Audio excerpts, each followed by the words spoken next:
What do you make of this report, Guy? Because it continues to show, doesn't it, that Iraq is sort of always just between a rock and a hard place when it comes to trying to manage its relations with the United States and then other countries around the world, and trying to be as independent as possible.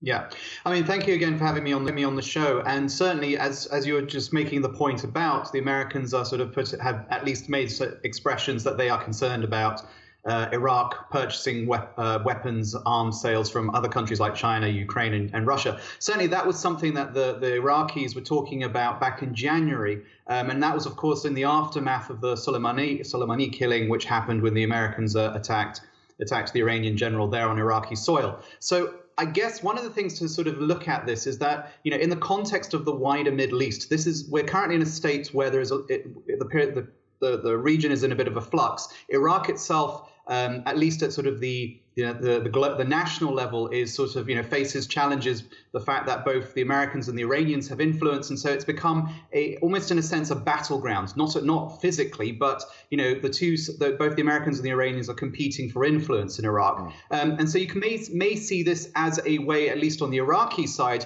to try and hedge their bets somewhat, to reach out to both sides, because it's clear that they're not going to be able to remove either of those influences in their country for the moment. So it's basically about trying to take advantage of the situation and to sort of see who they can attract. There's also, of course, on the American side, a concern that who is going to have access to these non-American arms if indeed they are sold. Very much the case that we have, Iraq's, security is provided to some degree, not just by the state, but also by paramilitary groups, which have connections to the Iranians. And so the Americans would be quite loath to lose control and lose access to, to other countries that are able to supply them.